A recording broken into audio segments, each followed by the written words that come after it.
नमस्कार, मैं हूं नीना गौतम और आप देख रहे हैं तूफान मेल न्यूज़। विश्व के सबसे बड़े देव महाकुंभ व अंतर्राष्ट्रीय लोक नृत्य दशहरा पर्व का आगाज गुरुवार को रघुनाथ जी की भव्य रथ यात्रा के साथ हुआ। भगवान रघुनाथ जी ने सहस्त्र सेना के साथ लंका पर चढ़ाई कर ली है और 7 दिन तक युद्ध चलने के बाद रावण का खात्मा लंका बेकर में किया जाएगा। इसी के साथ ही अनूठी परंपरा के लिए प्रसिद्ध कुल्लू दशहरा के इतिहास में एक और अध्याय जुड़ गया है। इसके अलावा ऐतिहासिक कुल्लू के ढालपुर मैदान में विश्व के सबसे बड़े देव महाकुंभ में स्वर्ग के सभी देवी देवता उतर आए हैं।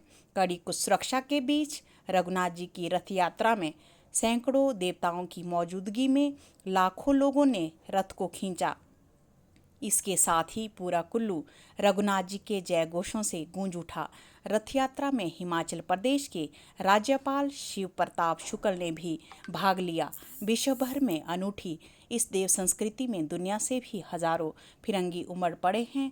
सोने चांदी से जड़ित देवी देवताओं के रथों को देखकर ऐसा लग रहा है कि मानो स्वर्गलोक से देवता धरती लोक पर उतर आए हैं। रावण के खात्मे के लिए सैकड़ों देवी देवताओं ने बिसात बिछा ली है और रणनीति तय करके 7वें दिन रावण, कुंभकर्ण व मेघनाथ का खात्मा किया जाएगा। इसके अलावा परंपरागत तरीके से जिला के सभी सैकड़ों देवी देवताओं ने रथ यात्रा में भाग लिया तथा इससे पहले सभी देवी देवताओं ने रघुनाथ की नगरी सुल्तानपुर में शीश नवाजा।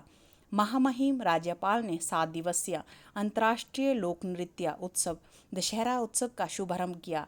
इससे पहले सैकड़ों देवी देवताओं के दर्शन किए तथा भव्य रथ यात्रा का भी लुत्फ उठाया। देखिए इस रिपोर्ट में।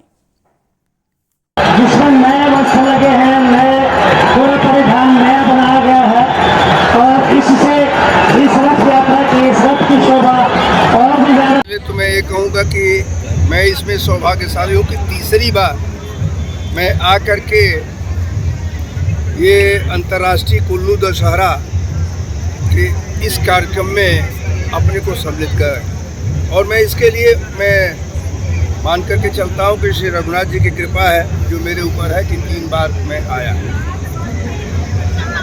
कुल्लू का दशहरा जैसे हिमाचल को देवभूमि के रूप में माना जाता है और उसकी प्रसिद्धि है, वैसे ही अंतर्राष्ट्रीय स्तर पर कुल्लू के दशहरे का एक अपना अलग महत्व होता है। विदेश से भी लोग आते हैं, देखने के लिए आते हैं और कहीं राज परिवार में इस प्रकार की स्थिति नहीं है जो कुल्लू के इस दशहरे में मैंने देखा कि राज परिवार के प्रति भी एक सरबराहकार के रूप में वो होते हैं देवता के, उनके प्रति लोगों का सम्मान है। मेरा यह मानना है कि हमारी परंपराएं इतनी गहरी हैं कि आज ये दिख रहा है कि हिंदुस्तान में भी एक जैन जी है जो रघुनाथ जी के उस रथ के रस्सी को खींचने का काम कर रहा है।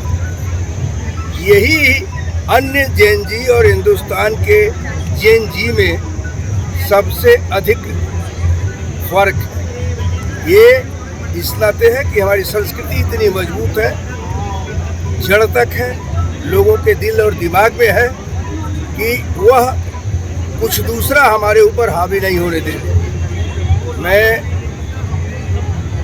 इस दशहरा के माध्यम से श्री रघुनाथ जी से इस बात का प्रार्थना करूंगा कि कम से कम जो आपदा हिमाचल में आई वह भविष्य में ना आए, लेकिन साथ ही साथ हिमाचल वासियों से भी इस बात को कहना चाहूँगा कि प्रकृति के साथ अपने को जोड़ने का काम करें, नदियों में अपना घर बनाने का काम न करें।